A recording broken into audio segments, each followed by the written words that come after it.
ॐ ज्ञानतिमिरान्धस्य ज्ञानञ्जनशलाकया चक्षुरुन्मिलितं येन तस्मै श्रीगुरुवे नमः। नमो विष्णुपादाय कृष्णप्रेष्ठभूतले श्रीमते भक्तिवेदान्तस्वामिन्यति नामिने। नमस्ते सारस्वते देवे गौरवाणी प्रचारिणे निर्विशेष शून्यवादी पाश्चात्य देशतारिणे। नमो महावदन्याय कृष्णप्रेमप्रदायते कृष्णाय कृष्णचैतन्यनाम्ने गौरतुसे नमः। जय श्री कृष्ण चैतन्य प्रभु नित्यानंद श्री अद्वैत गदाधर शिवासादि गौर भक्त वृंद। हरे कृष्णा कृष्णा कृष्णा हरे हरे, हरे राम राम राम हरे हरे। हरे कृष्ण। तो आप सभी भक्तों का हार्दिक स्वागत है आज के प्रातःकालीन श्रीमद् भागवतम के चर्चा में। हम लोग चर्चा कर रहे हैं श्रीमद् भागवतम पहला स्कंद, इसका छठवां अध्याय और श्लोक संख्या 12 और 13 पे कल चर्चा किए थे। चित्र धातु विचित्राद्रीन इव भग्न भुजद्रुमान जलाशयान शिव जलान नलिनी सुर सेविता चित्र स्वनय पत्र रथैर विभ्रमद भ्रमर्श्रियः। तो नारद मुनि बहुत ही अलग अलग प्रकार के स्थानों से निकल रहे हैं, उत्तर की ओर जा रहे हैं। नल वेणु सरस्तन्व कुशकीचक गह्वरम एक एवातियातो अहम अद्राक्षम विपिनम महत् घोरम प्रतिभयाकारम व्यालुलूक शिवाजिरम। I then passed alone through many forests of rushes, bamboo, reeds, sharp grass, weeds, and caves, which were very difficult to go through alone. I visited deep, dark, and dangerously fearful forests, which were the play yards of snakes, owls, and jackals. तो बहुत ही प्रलोभन और ऐश्वर्य और सुख प्रदान करने वाले स्थानों से भी निकले नारद मुनि, और बहुत ही जो डिफिकल्ट प्लेसेस हैं, भयानक स्थान है, वहां से भी निकले, लेकिन दोनों स्थिति में उदासीन बन करके लक्ष्य को केंद्रित करके आगे बढ़ते रहे। ये श्लोक हम लोग कल चर्चा किए थे, इसका तात्पर्य पढ़ते हैं। It is the duty of a mendicant Parivrajkacharya to experience all varieties of God's creation by traveling alone through all forests, hills, towns, villages, etc., to gain faith in God and strength of mind, as well as to enlighten the inhabitants with the message of God. जो परिवराजकाचार्य हैं उनका ये कर्तव्य है, प्रभुपाद जी लिख रहे हैं, कि उनको भगवान के सृष्टि का हर प्रकार की सृष्टि का अनुभव करते हुए हर जगह भ्रमण करना चाहिए अकेले, बाय ट्रैवलिंग अलोन। जितने भी प्रकार के जंगल हैं, पहाड़ हैं, शहर हैं, गांव हैं, हाँ, और भगवान का प्रचार करते रहना चाहिए ताकि भगवान में फेथ विश्वास को प्राप्त किया जा सके, और स्ट्रेंथ ऑफ माइंड मानसिक रूप से जो है बल को प्राप्त कर सके, साथ ही साथ में सभी जीवात्माओं को दिव्य ज्ञान प्रदान करने के लिए। इसीलिए जो परिवराजकाचार्य उनको बोलते हैं, जो ऑल ओवर वर्ल्ड पूरे विश्व में ट्रैवल करते हैं प्रचार के उद्देश्य से। Specifically, a sannyasi is duty bound to take all these risks without fear. And the most typical sannyasi of the present age is Lord Chaitanya, who traveled in the same manner through the central Indian jungles, enlightening even the tigers, bears, snakes, deer, elephants, and many other jungle animals. तो इसके आदर्श उदाहरण है, सबसे आदर्श सन्यासी हमारे श्री चैतन्य महाप्रभु, जो कि भारतवर्ष में ट्रैवल किए, जंगलों में, गांवों में, शहरों में, धाम में, तीर्थ स्थानों में, हर जगह ट्रैवल करके विचार भ्रमण करके प्रचार प्रसार किए। जंगलों में यहाँ तक कि शेर, बाघ, चीते, सर्प, हाथी और अन्य जितने भी जंगली जानवर हैं उनका भी उद्धार किए, उनको भी हरिनाम दे करके उनको उनके जो स्वभाव को परिवर्तित कर दिए। Because he was he is supreme personality of God, and so he had such a great immense power potential। भगवान चैतन्य महाप्रभु तो परम भगवान है, तो उनके लिए संभव है। हाँ, पोटेंशी, उतनी शक्ति है भगवान में, पराशर शक्ति विविधा श्रूयते। आध्यात्मिक शक्ति, सारी शक्ति उनसे ही प्रकट होती है। जब वैष्णव बन के भी आए तो ऐसी अद्भुत शक्ति को प्रदर्शित किए कि जानवरों को भी भक्त बना दिए। जानवरों के भी स्वभाव को परिवर्तित करने की शक्ति है भगवान में। जो जो सर्प हैं, जो बिच्छू हैं, ये डियर, एलिफेंट, टाइगर्स, उनका अपने अपने स्वभाव को छोड़ करके सब लोग मिल करके संकीर्तन कर रहे हैं। भगवान के नाम में श्रद्धा उत्पन्न हो गई उन सभी जीवात्माओं को। ये अद्भुत है। ये इम्पॉसिबल टास्क है किसी भी मनुष्य के लिए कर पाना, लेकिन श्री चैतन्य महाप्रभु की है। प्रभुपाद जी बोलते हैं कि आपको Shri Chaitanya Mahaprabhu is God himself, he can do anything, any miracle. We are not like him, but at least by his mercy we can convert animal like people to chant Hare Krishna mahamantra. इससे पता चलता है इस इंस्टेंस से कि जो भी भक्त प्रचार करते हैं तो वो आध्यात्मिक रूप में जितने उन्नत हैं, जितने शुद्ध हैं, और जितनी शक्ति उनके पास आध्यात्मिक शक्ति होगी, उतनी ही मात्रा में वो इस संसार के जीवात्माओं को कन्वर्ट कर सकेंगे, ट्रांसफॉर्म कर सकेंगे, और भगवान के नाम के लिए प्रेरित कर सकेंगे, है ना। तो अगर कोई नहीं कर पा रहा है, इसका मतलब he is spiritually less portent, आध्यात्मिक रूप में उतना शक्तिशाली अभी नहीं है।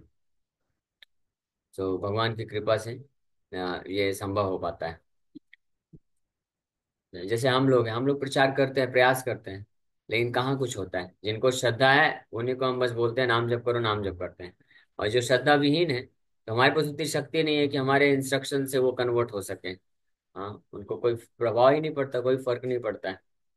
इसीलिए ये महत्वपूर्ण है कि जो प्रचारक हैं वो खुद पहले शक्ति अर्जन करें भगवान के दिव्य नाम में, प्रचार बाद में।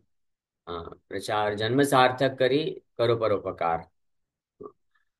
एक बंगाली में कहावत है, चाचा आपना का बाचा। पहले अपने आप को बचाओ। जब खुद को स्पिरिचुअली पोटेंट होगा, तब जो है अन्य लोगों को कन्वर्ट कर सकेगा। तो इसलिए प्रचार करने से हालांकि एक भ्रम दूर होता है कि आई एम स्पिरिचुअली एडवांस्ड। ये जो इल्यूजन है, इस इल्यूजन से हम धीरे धीरे बाहर आ जाते हैं। क्योंकि नहीं तो केवल प्रवचन देने से तो कई बार लग सकता है कि वाह, मैं भी प्रचारक हूँ, प्रचार कर सकता हूँ। तो ये इल्यूजन तब दूर होता है जब हम जिनको प्रचार करते हैं, अगर उनके हृदय में भगवान के नाम का आश्रय लेने के प्रति श्रद्धा नहीं उत्पन्न हुई है, तो इसका मतलब उनका फॉल्ट नहीं है। वो तो वैसे कंडीशन सोल हैं, बद्ध जीवात्मा हैं। तो इसलिए, लेकिन असली प्रचारक वो है जो अन्य जीवात्माओं को इस बद्धावस्था में होते हुए भी भगवान के नाम में श्रद्धा उत्पन्न कराते हैं। वो असली प्रचारक। जैसे शिला प्रभुपाद जी जब प्रचार किए, तो उनको इतने इतना बहुत ज्यादा समय नहीं देना पड़ा लोगों को, कि बहुत बहुत ज्यादा प्रवचन दे करके नहीं। एक प्रवचन, आधे घंटे का प्रवचन देते थे, और जिन जो भी उनके संपर्क में आता था, प्रेरित होकर के भगवान का नाम का आश्रय ले लेता था। हाँ, दैट इज एक्चुअल प्रीचर, वो वास्तविक प्रीचर है। हाँ, पोटेंशियल शक्ति होना चाहिए। जैसे बंदूक से गोली छोड़ते हैं, तो अगर बारूद नहीं है तो कितनी भी गोली छोड़ते रहें, गोली जाके हिट करेगा, लेकिन कोई प्रभाव पड़ने वाला नहीं है। उसी प्रकार से हम जैसे, हम नहीं बोलेंगे, मेरे जैसे जो व्यक्ति हैं जो स्पिरिचुअली लेस एडवांस होते हैं, तो जब प्रचार करते हैं तो इंस्ट्रक्शन तो बहुत सारा देते हैं, बहुत समझाने का प्रयास करते हैं, लेकिन उस गोली में बारूद नहीं होता है, यानी पोटेंशियल नहीं होती है। इसलिए कोई जो जीवात्मा जिनके हृदय में वो जाते भी हैं शब्द इंस्ट्रक्शन, तो उसको भेद नहीं पाते हैं, पेंट्रेट नहीं कर पाते हैं, और वो बेचारा वैसे के वैसे रह जाता है। और हम उसको दोष देना चाहते हैं, अरे ये भगवान का भक्ति नहीं करता, श्रद्धा नहीं है, ये है वो है। बट एक्चुअली फैक्ट क्या है? वास्तविकता ये है कि जो प्रचारक है, जो इंस्ट्रक्शन दे रहे हैं, उनके उनके इंस्ट्रक्शन में, आदेशों में वो शक्ति नहीं है। अगर वो शक्ति नहीं होगी तो हार्ट ट्रांसफॉर्मेशन नहीं हो पाएगा। इसलिए जो भी इच्छा रखते हैं भगवान के दिव्य संदेश का प्रचार करना, नाम हरिनाम का प्रचार करना, तो वास्तव में पहले उनको खुद हरिनाम का आश्रय पूर्ण रूप से लेना होगा। और हरिनाम की कृपा को प्राप्त करके जब वो पोटेंट बनेंगे, शक्तिशाली बनेंगे, तब वास्तव में वो प्रचार कर सकते हैं। तो यहाँ से एक ये भी शिक्षा हमको मिलती है। श्री चैतन्य महाप्रभु, ही वॉज कम्प्लीटली पोटेंट, इम ओमनी पोटेंट है भगवान, तो सर्वशक्तिशाली है।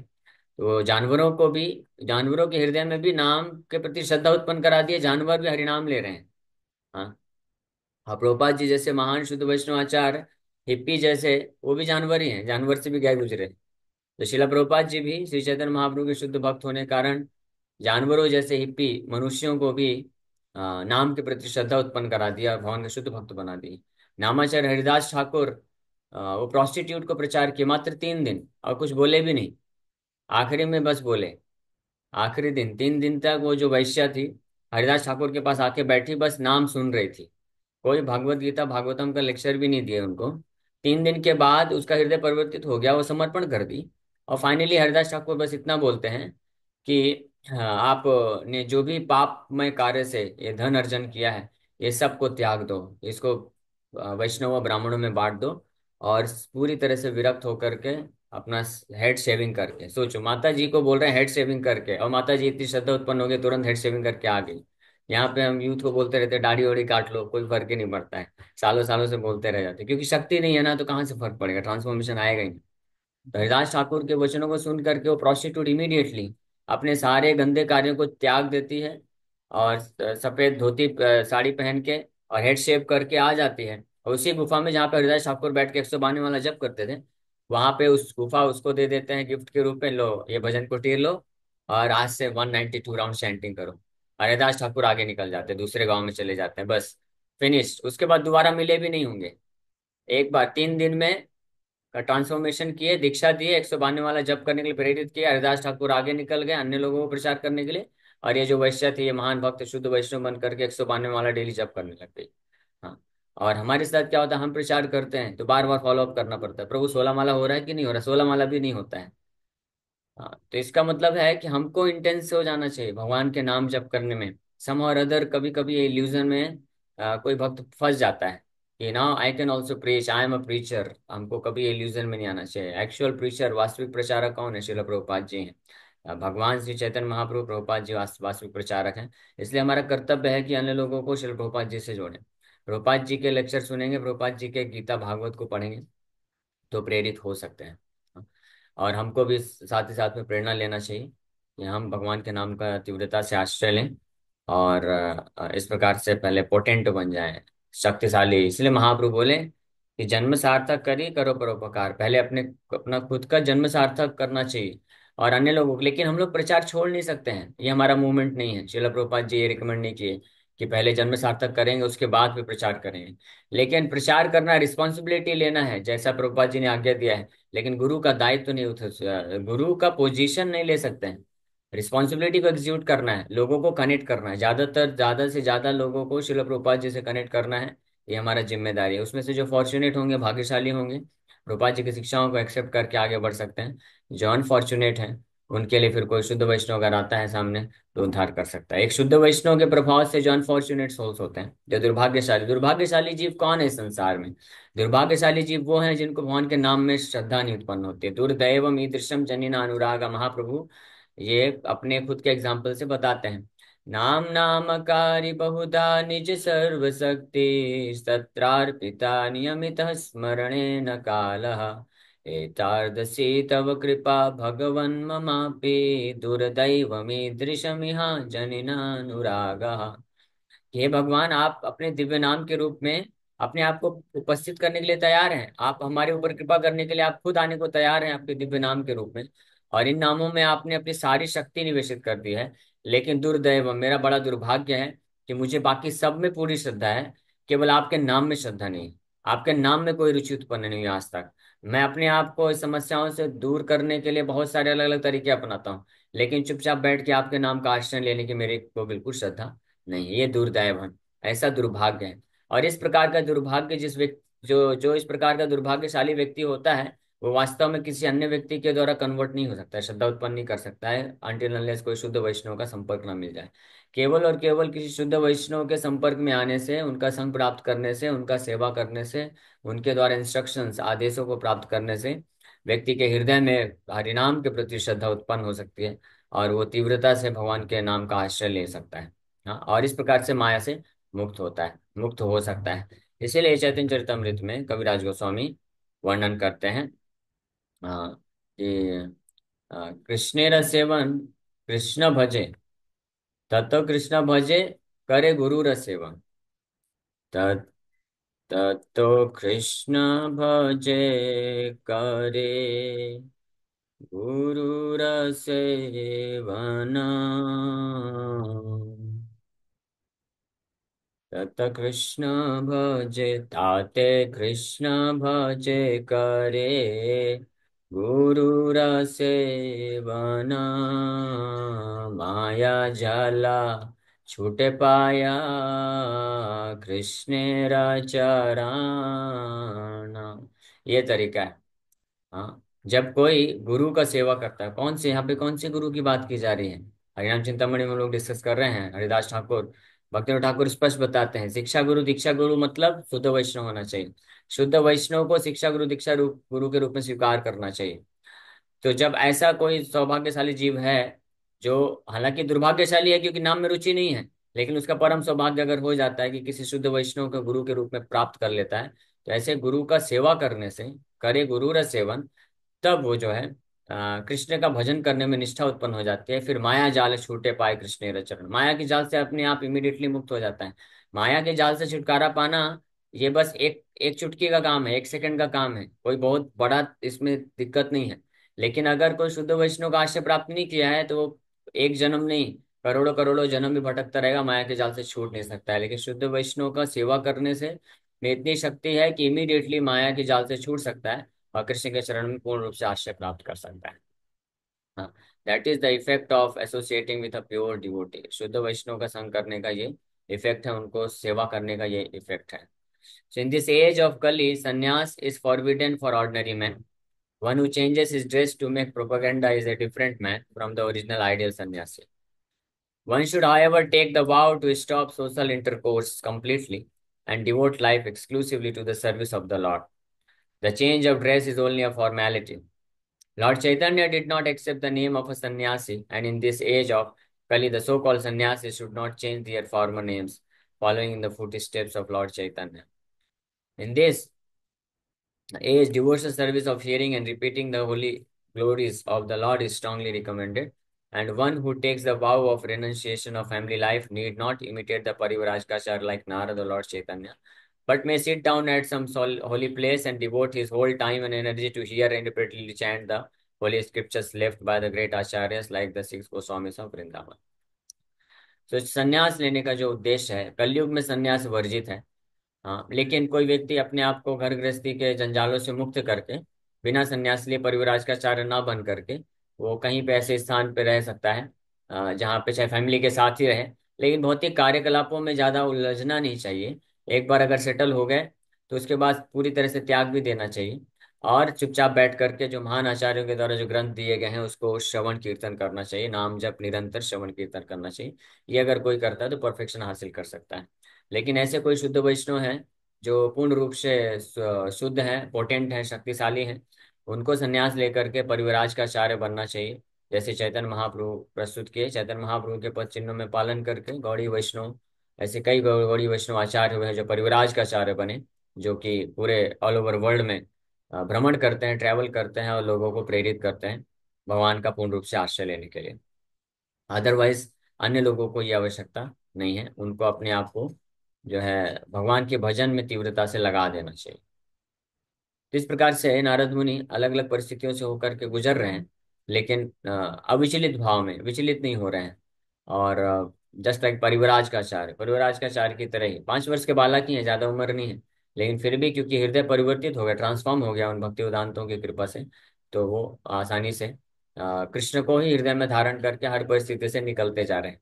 किसी भी परिस्थिति में ना तो उनका श्रद्धा विचलित हो रहा है, ना ही वो भौतिक प्रलोभन से आकर्षित हो रहे हैं, और ना ही उत्साह निश्चय धैर्य की कमी हो रही है।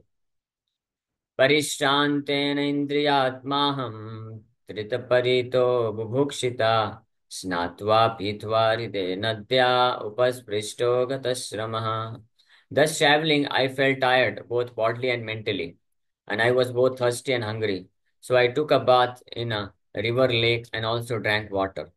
By contacting water, I got relief from my exhaustion. So thus traveling, I felt tired. इस प्रकार से हाँ, वो ट्रेवल करते रहे तो थक गए, तो कभी थक गए शारीरिक रूप से, मानसिक रूप से, तो भूख प्यास लग रही है तो भी कोई समस्या नहीं, जाके नदी में स्नान कर लिए, पानी पी लिए, उससे शरीर की थकावट और भूख प्यास नष्ट हो गई, फिर आगे अपना प्रोसीड कर दिए।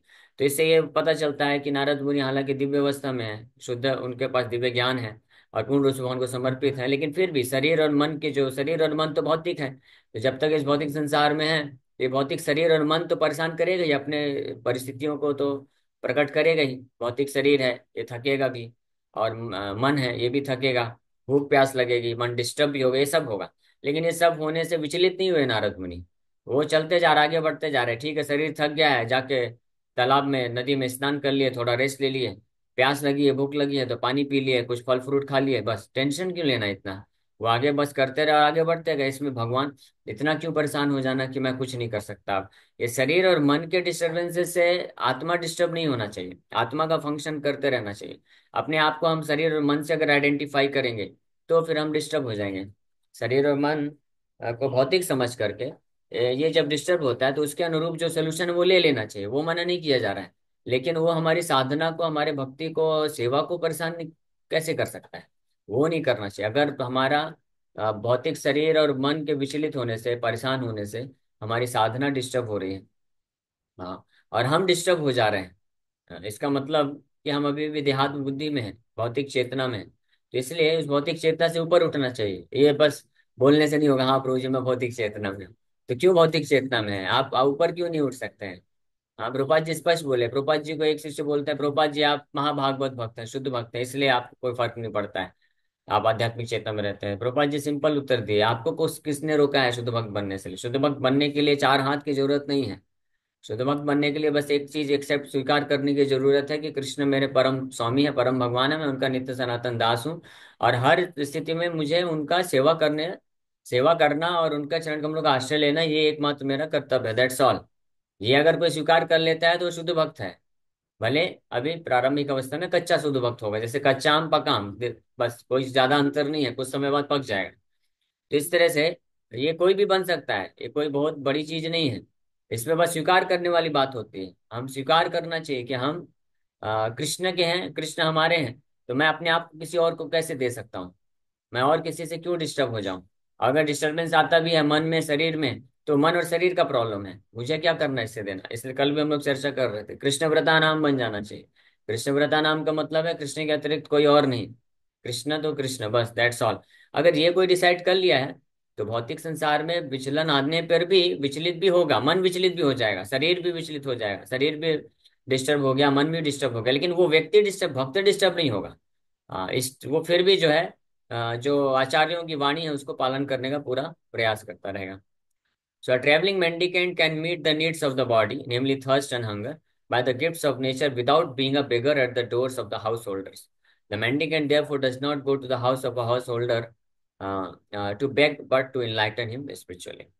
तो जो इस प्रकार से समर्पित भक्त होते हैं, जो भ्रमण करते रहते हैं, तो अपनी शरीर की आवश्यकताओं के अनुसार जो जरूरत है उसको पूरा कर सकते हैं। हाँ, अलग अलग प्रकार के शरीरों की अलग अलग प्रकार की आवश्यकताएं होती हैं। हाँ, तो इसलिए उस बेसिस पे कोई जजमेंट भी नहीं कर सकता है, हाँ, कि यार ये तो सन्यासी हैं, ये इस प्रकार से इतना सुविधा में क्यों रहते हैं। हाँ, वो आप हमको हम जज नहीं कर सकते हैं। ये शरीर भौतिक शरीर है, वो अपने आप को शरीर मानते ही नहीं। जो शरीर को जो आवश्यकता है वो प्रदान कर रहे हैं। जैसे मान लीजिए आप कोई वस्तु है, भगवान को ऑफर करना चाहते हैं, भगवान को ऑफर करने के लिए कोई वस्तु लेके आए हैं। अभी उस वस्तु के लिए जो रिक्वायरमेंट है कि उसको फ्रिज में रखना है 5 घंटे के लिए, 10 घंटे के लिए। तो फ्रिज में रखना है तो फ्रिज में रखो, ताकि वो वस्तु अच्छे से रहेगी, तो भगवान की सेवा में लगा सकते हैं। कोई वस्तु है, किसी का रिक्वायरमेंट है कि उसको इतने गर्मी में रखना है, या खुला रखना है, या पैक करके रखना है, तो वो वस्तु है, साधन है, उसको भगवान की सेवा में लगाना। उसी प्रकार से शरीर साधन है। तो हर व्यक्ति को अपने अपने शरीर की स्थिति को जानना चाहिए, कि मेरा शरीर और मन किन परिस्थितियों में रह करके ठीक ठाक से काम कर सकता है, तो उस परिस्थितियों को स्वीकार कर लेना चाहिए। इसलिए जो वैष्णव होते हैं, शुद्ध वैष्णव होते हैं, वो ना तो इस भौतिक संसार की सुख सुविधाओं से आसक्त होते हैं, ना विरक्त होते हैं। ऑफकोर्स विरक्त होते हैं, ना आसक्त होते हैं, ना घृणा करते हैं, राग द्वेष नहीं करते हैं। ना तो राग होता है, ना तो द्वेष होता है, विरक्ति होती है। विरक्ति का मतलब, असली विरक्ति का मतलब होता है कि यथारंभ उपयुंजता, निर्बंधे कृष्ण संबंधे यथारंभ उपयुंजता, युक्तम वैराग्यम उच्यते। कि जितना जरूरत है उसको इस्तेमाल करते हैं, just for the sake of keeping the body perfect condition, in perfect condition, और ताकि कृष्ण की सेवा में उसको उपयुक्त तरीके से लगाया जा सके। हाँ, ऐसा नहीं है कि कोई वैष्णव सन्यासी है, वो बोलेगा कि मैं तो सन्यासी हूँ, मैं विरक्त हूँ, तो मैं कैसे एरोप्लेन में कैसे जा सकता हूँ, ट्रेन में कैसे चढ़ सकता हूँ, मैं पैदल जाऊंगा। तो यहाँ से अभी दूसरे सिटी में प्रचार करने जाना है तो पैदल नंगे पैर जाएगा, तो फिर कैसे होगा, वो समय भी लगेगा और उसका हेल्थ भी खराब हो जाएगा, तो प्रचार कैसे करेगा। हाँ, इसलिए वैष्णव सन्यासी परफेक्ट जो स्टेज ऑफ सेल्फ रियलाइजेशन में होते हैं, कि वॉट एवर इज रिक्वायर्ड, जो भी जरूरत है कृष्ण का सेवा करने के लिए, वो उसको स्वीकार करते हैं, लेकिन एट द सेम टाइम वो सुख सुविधाओं से भ्रमित नहीं होते हैं, आसक्त नहीं होते हैं, राग नहीं होता है, राग उनका कृष्ण के प्रति होता है, इसलिए कृष्ण की सेवा के लिए जो जरूरत है वो करते हैं। जैसे गोपियां, गोपियां अपने आप को, गोपियां परफेक्ट टॉप मोस्ट डिवोटी हैं, बड़े से बड़े सन्यासी और विरक्त महात्माओं में भी सर्वश्रेष्ठ हैं। बड़े से बड़े विरक्त साधु महात्मा भी, तपस्वी भी, योगी जन भी गोपियों के शरण कमलों का धूल प्राप्त करने की इच्छा रखते हैं, लेकिन उनका इतना सौभाग्य नहीं होता कि गोपियों के शरण कमलों का धूल भी मिल जाए। गोपियों के चरण कमलों का धूल प्राप्त करने के लिए भी जो योग्यता है, वो एक वैष्णव की होती है। जो शुद्ध वैष्णव वही योग्य है उनके चरणों के धूल को प्राप्त करने के लिए, जैसे उद्धव हुए। ब्रह्मा जी तक को मिला नहीं, ब्रह्मा जी भी बोल रहे थे, प्रार्थना कर रहे थे कि आप ब्रज का रज बना दीजिए, ताकि गोपियों के चलेंगे तो मैं उनके चरणों में मेरा को स्थान मिल जाएगा। भगवान बोले no, not access, access denied, you are not eligible, आप योग्य नहीं है। लेकिन उद्धव को मिल गया, उद्धव गुलमलता बन गए क्योंकि उद्धव शुद्ध भक्त हैं। फिर बाद में ब्रह्मा जी को भी मिला, वो भी शुद्ध भक्त हैं। लेकिन अन्य साधारण लोग, असाधारण योगी, तपस्वी, सन्यासी, ज्ञानी, इन लोगों को भी उपलब्ध नहीं है। हाँ, ये सोचिए, लेकिन इसका मतलब है गोपियां उन सभी महान से महान विरक्त लोगों से भी सर्वश्रेष्ठ स्थिति में। और वो गोपियां अगर कोई देखेगा तो साधारण हाउस होल्ड वुमेन है, घर गृहस्थी के कार्य में लगी हुई हैं, जो है गाय का सेवा करती हैं, गाय का दूध निकालती हैं, बच्चों का पालन पोषण करती हैं, खाना पीना बनाती हैं, और अपने आप को सजाती संवारती भी हैं। तो साधारण तौर से देखने में लगेगा कि ये इतने परम विरक्त से भी ज्यादा महान कैसे हैं। वो इसलिए महान है क्योंकि वो जो भी कार्य करती है वो कृष्ण को केंद्र में रख के करते हैं, कृष्ण के संतुष्टि के लिए करते हैं। उनको खुद के इंद्रिय तृप्ति के लिए कुछ नहीं चाहिए। अगर हम अच्छे से स्नान करके अपने आप को अच्छा अच्छा कपड़ा साड़ी पहनेंगे, सजाएंगे, सुंदर सुंदर बनेंगे, ज्वेलरी पहनेंगे, तो हमको देख करके कृष्ण को आनंद मिलता है, कृष्ण को संतुष्टि मिलती है। ये विचारधारा रख करके वो अपने आप को सजाते संवारते थे। इसका प्रमाण क्या है, क्योंकि जब कृष्ण छोड़ के चले गए मथुरा, तो उसके बाद तो वो गोपियां सब बंद कर दिया उन्होंने, जितना भी सजाना संवारने का था सब खत्म कर दिया। यशोदा मैया कुकिंग करना तक बंद कर दी, किचन ही बंद हो गया, और बहुत दुबली पतली हो गई। श्रीमती राधा रानी और गोपियां सब इतने दुबली पतली हो गए, खाना पीना सब छोड़ दिया। तो ये लक्षण होता है जो शुद्ध वैष्णव की अवस्था में होते हैं। तो वो ना तो विषय वस्तुओं के प्रति आसक्त होते हैं, राग होता है, और ना ही उनके प्रति घृणा या द्वेष होता है। उनको केवल एकमात्र कंसर्न होता है कि कैसे कृष्ण की सेवा में ये सब लगाया जा सके। उसी प्रकार से यहाँ पे नारद मुनि, वो ट्रैवल करते करते जा रहे हैं, कृष्ण का स्मरण करते हुए, कृष्ण का सेवा करते हुए, उनका प्रचार करते हुए। और जब शरीर थक गया, मन थक गया, तो उपयुक्त जो भी वस्तुओं को स्वीकार करके शरीर और मन ठीक हो जाए, ताकि वापस से कृष्ण की सेवा कर लिए, और उसको स्वीकार करके आगे बढ़ते गए। ओके, तो थैंक यू वेरी मच। इसी के साथ यहीं पे विराम करते हैं। किसी भक्त का कोई प्रश्न है तो पूछ सकते हैं। हरे कृष्ण, कृष्ण कृष्ण हरे हरे, हरे राम, राम राम। यस अंकिता माता जी। हरे कृष्णा जी, दंडवत प्रणाम। प्रभु, जैसे हरे कृष्ण। आपने बताया कि सभी चीजों को जानने के बाद भी कृष्ण भगवान से आसक्ति है, लेकिन नाम में आसक्ति नहीं है, तो उससे बड़ा दुर्भाग्य कोई नहीं है। तो इसके लिए वैष्णव संघ के अलावा मतलब कोई और ऑप्शन नहीं है? अगर उसे डायरेक्ट वैष्णव संघ नहीं मिल रहा है तो और कोई क्लासेस ऑप्शन वगैरह नहीं से भी है। उसको हो सकता है, अपलिफ्टमेंट हो सकता है नहीं। क्लासेस से। हाँ, हरे वैष्णव कृष्ण। संघ का साधु संघ, वैष्णव संघ का अर्थ होता है उनसे श्रवण करना ध्यान पूर्वक, वही तो वैष्णव संघ कहलाता है। तो अगर फिजिकल एसोसिएशन नहीं उपलब्ध है, तो जो है ऑनलाइन, या पहले के समय में तो ऑनलाइन भी नहीं होता था, तो पहले के समय में कैसे महान आचार्यों के शिक्षाएं होती थी, और उनके ग्रंथ होते थे, उसको पढ़ के वैष्णव संघ मिलता था। हाँ, तो वो भी एक सौभाग्य देता है। लेकिन जो फिजिकल एसोसिएशन है उसका अलग ही महत्व होता है, क्योंकि क्या होता है कि जैसे श्रील प्रभुपाद जी हैं और अन्य जितने भी शुद्ध वैष्णव आचार्य होते हैं, तो उनकी वाणी है, शिक्षाएं हैं, लेकिन व्यक्ति खुद से उतना प्रेरित नहीं होता है। लेकिन जब वो पर्सनली प्रेजेंट रहते हैं, तो उनको उनकी आचरण को देख करके वो कैसे भक्ति में इतने तत्पर हैं, तो अन्य लोगों को प्रेरणा मिलती है। तो इसलिए फिजिकल अवेलेबिलिटी भी बहुत महत्वपूर्ण होती है। इसलिए भगवान शुद्ध भक्तों को भेजते हैं इस संसार में बारंबार, ताकि वो आते हैं, जब वो भक्ति के आचरण, शुद्ध भक्ति के आचरण को करके दिखाते हैं, तो बद्ध जीवात्माओं को उस आचरण को देख करके प्रेरणा मिलती है, वो भी फिर उसमें आगे बढ़ने का प्रयास करते हैं। ओके। यस कृतिका। देवान माता जी। हरे कृष्णा प्रभु जी, सादर प्रणाम। हरे प्रभु कृष्णा। जी, जैसे हम हमेशा, जैसे अभी कभी हम सतोगुण में होते हैं, कभी हम रजोगुण में होते हैं, कभी हम तमोगुण में होते हैं, तो प्रभु जी हम इस चीज से कैसे निकले बाहर? तो तीन गुणों का प्रभाव है हम सबके ऊपर। भगवान बताते हैं, देवी ही एषा गुणमयी मम माया दूरत्या। ये माया बहुत पावरफुल है, कोई भी इन तीन गुणों को पार कर ही नहीं सकता है प्रैक्टिकली। लेकिन माँ में ये प्रपद्यंती माया मितम तरंती, अगर कोई मेरा ही एकमात्र आश्रय ले लेता है तो इस माया से वो पार हो सकता है। और इसी को 14वें अध्याय के आखिरी श्लोक में भगवान बोलते हैं, माम च या विचारेण भक्ति योगेन सेवते सगुणान समित्यैतान ब्रह्म भूयाय कल्पते। कि भगवान की जो शुद्ध भक्ति, अभ्यविचारिणी भक्ति मतलब अनन्य भाव से। व्यभिचार मतलब होता है कि अपना जो मति है वो अन्य कई जगह पे लगा हुआ है, उसको व्यभिचार बोलते हैं। और अव्यभिचारिणी भक्ति का मतलब होता है कृष्ण के चरण कमल, मतलब वही कृष्ण ही है, कृष्ण के अलावा और अन्य कोई आश्रय नहीं। तो इस भाव से जो भगवान के भजन और सेवा में लग जाते हैं, तो वो सगुणान समित तीनों गुणों के ऊपर चले जाते हैं, वह पार कर सकते हैं। और जैसे आज की क्लास में हमने चर्चा किया, और इस प्रकार की भगवान की जो अव्यभिचारिणी भक्ति है वो कर पाता है, वही भक्त कर पाता है जो गुरुर सेवन। ताते कृष्ण भजे करे गुरुर सेवन, माया जाल छूटे पाए कृष्ण चरण। ऐसा अगर किसी शुद्ध वैष्णव को गुरु के रूप में प्राप्त कर लिया है, कोई सौभाग्य है किसी का, तो उनके मार्गदर्शन से, उनकी सेवा करने से कृष्ण की अव्यभिचारिणी भक्ति करने के लिए प्रेरणा मिल जाती है। और फिर जब कृष्ण की अव्यभिचारिणी भक्ति में लग जाता है सेवा में, तब वो तीनों गुणों को पार करके त्रिगुणातीत हो जाता है। जी। जी प्रभु ओके। जी, थैंक हरे यू प्रभु कृष्ण। जी।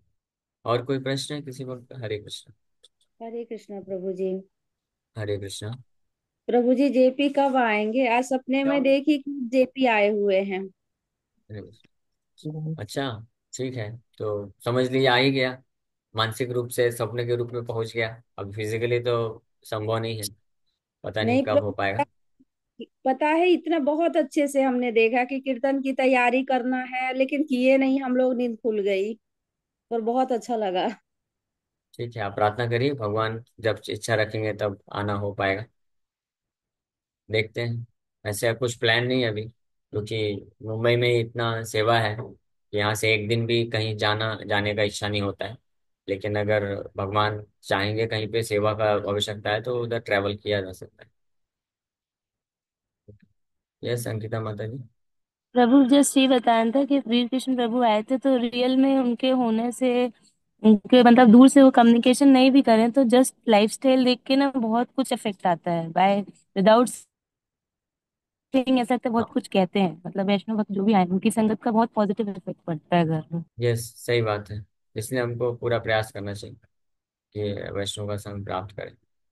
ओके। हरे कृष्णा। क्वेश्चन है कि जैसे बताते हैं कि ईर्ष्या, लोभ ये सब छोड़ के हम ऊपर जा सकते हैं, तो प्रभु जी हम जब ऊपर से नीचे आते हैं तब ये बोलते हैं कि हमारे अंदर ईर्ष्या थी तो ही हम इस कारण नीचे आए हैं। तो ऊपर भी ये सब चीजें हैं, जब हम ये सब चीजें यहीं त्याग के जाते हैं तो ऊपर प्रभु नहीं जी है, ऊपर भी कैसे है? तो ऊपर प्रभु भगवान के जी वैकुंठ तो जगत यहाँ में नहीं है। तो बैकुंठ से, प्रभु जी यही बोलते हैं ना, ईर्ष्या के कारण ही हम बैकुंठ से नीचे आए हैं, नहीं तो हम नीचे नहीं, नहीं ये आते। बहुत ही ये जो टॉपिक है बहुत ही ज्यादा क्या बोलते हैं, गुह्यतम टॉपिक कॉन्ट्रडिक्शन है। वाला। हाँ, और इसमें बहुत सारी डिबेटेबल विचारधाराएं हैं। शास्त्र में भी अलग अलग प्रकार से बहुत सारी चीजें बोली गई हैं। क्योंकि जो भी वैकुंठ में है, वैकुंठ में नित्य पार्षद जो होते हैं, उनका कभी फॉल डाउन नहीं होता है। वो, उनके हृदय में कभी ईर्ष्या द्वेष आ ही नहीं सकता है। और वैकुंठ से अगर कोई आते भी हैं तो भगवान की सेवा के लिए आते हैं, भगवान की इच्छा से आते हैं। तो इसलिए ये बहुत ही इसमें वो, इसलिए इसमें ज्यादा नहीं फंसना चाहिए। श्रील प्रभुपाद जी जब प्रश्न कोई पूछता था, प्रभुपाद जी बहुत सिंपल उत्तर देते थे कि आप, हम वैकुंठ से कैसे आए, क्यों आए, कब आए, ये आप वैकुंठ जाने में आपको स्पष्ट पता चल जाएगा। अभी हमारी जिम्मेदारी है कि अभी हम फंस गए हैं, तो अभी निकलना कैसे, उसका उसका तैयारी करना चाहिए। जैसे कोई चलते चलते गड्ढे में गिर गया, तो अब उसको, वो जब होश आया, देखा अरे मैं तो गड्ढे में गिरा हुआ हूँ, तो उसको ये ज्यादा इंपॉर्टेंट नहीं है कि मैं क्यों गिरा, कब गिरा, कोई धक्का दिया, कैसे गिरा, क्यों नहीं गिर गया।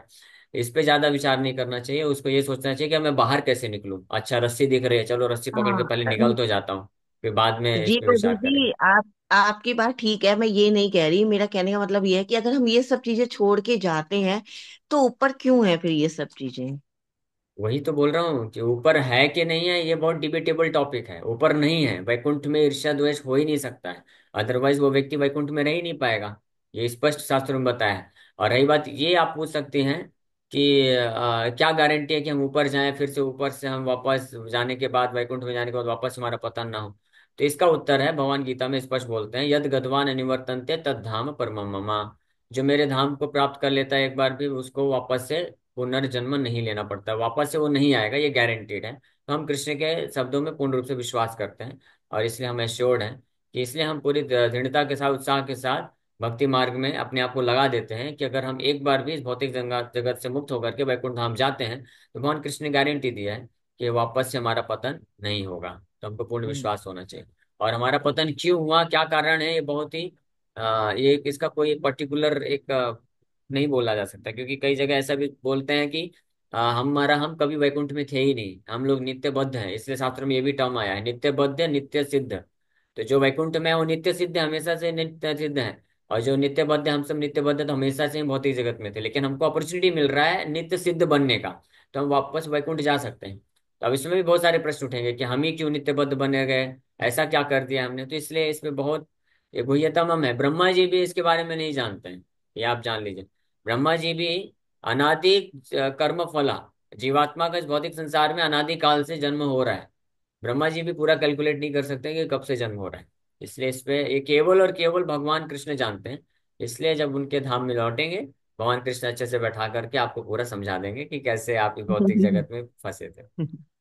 ठीक है। जी अरे प्रभु जी, थैंक यू सो मच प्रभु जी। हरे हरे कृष्णा। भगवान के पास जाएंगे तो भगवान सब अच्छे से बैठा के समझा देंगे। हाँ। अभी प्रभु जी समझा रहे, फिर भगवान समझाएंगे। इसलिए ये नहीं सोचना कि जैसे प्रभु जी कितना अच्छा एग्जाम्पल दिए ना, आप जा रहे हैं तो गिर गए गड्ढे में, ये नहीं कैसे गिरे, क्यों गिरे। मतलब कोई जा रहा है, उससे एक्सीडेंट हो गया, अब कैसे एक्सीडेंट हो, क्यों हो गया, कहाँ हो गया, कब हो गया, नहीं देखो, उसको बस हॉस्पिटल ले जाना है, उससे ट्रीटमेंट करना है। तो हम लोग क्यों मृत्यु लोक में आए, इसलिए बहुत सारे इसके लॉजिक है। वैकुंठ से एक पत्ता भी नहीं हिलता है, तो मनुष्य कैसे, जीव कैसे यहाँ पे आए, इसके बहुत सारे लॉजिक हैं, बट अभी इतना बोलने का टाइम नहीं है। बट यहाँ से ऊपर कैसे जाएंगे सोचना चाहिए। जस्ट आप एक डायरेक्शन पकड़े रहे, आप पहुंच जाएंगे। जैसे मैं एक एग्जांपल छोटा सा देता हूँ, ये देख रहे हैं आप, ये हमारी स्कूटर है। इसको मैं इंदौर से लेकर निकला था, ये हमारी मृदंग है, ये बैग है, ये एक और बैग अभी लेना है, यहाँ पे एक और बैग रखना, सोचिए यहाँ पे बैठूंगा अभी मैं। अब ये लेके मैं बॉम्बे पहुंच गया, बॉम्बे आ गया हूँ मैं यहाँ पे, ठीक। अब यहाँ पे दिल्ली भी गया था मैं, बॉम्बे भी गया, कहाँ कहाँ गया, वृंदावन है, ऑल इंडिया में स्कूटर स्कूटर बहुत सारी जगह चला गया, है ना, भगवान की कृपा से। तो अगर डेस्टिनेशन पता है हमें जाना कहाँ है, तो पहुंच जाएंगे। स्टेप बाय स्टेप जाते रह जाते पहुंच जाएंगे। तो बस टारगेट पता होना चाहिए, टारगेट कहाँ, back to Golok, back to Vrindavan. बस आगे आगे पहुंच जाएंगे, हमसे पहुंच जाएंगे अपने आप। ठीक है। अब क्यों आए, कैसे आए, कहाँ से आए, ये नहीं देखना, जाना कहाँ ये सोचना है। उसके लिए एक टारगेट डिसाइड करना है, और उसके लिए फिर एफर्ट करना है, और स्टेप बाय स्टेप आगे बढ़ना है। ठीक है। जी। जी प्रभु जी। Okay, thank you very much आप सबका आने के लिए। और नेक्स्ट क्लास 9 बजे आप सब आई, हरिनाम की में रोज की तरह क्लास होगा, आप सबसे मिलेंगे। थैंक यू वेरी मच आप सबका आने के लिए। हरे कृष्णा, धन्यवाद। हरे हरे कृष्ण जी, कृष्ण दंडवत प्रभु प्रणाम। जी। हरे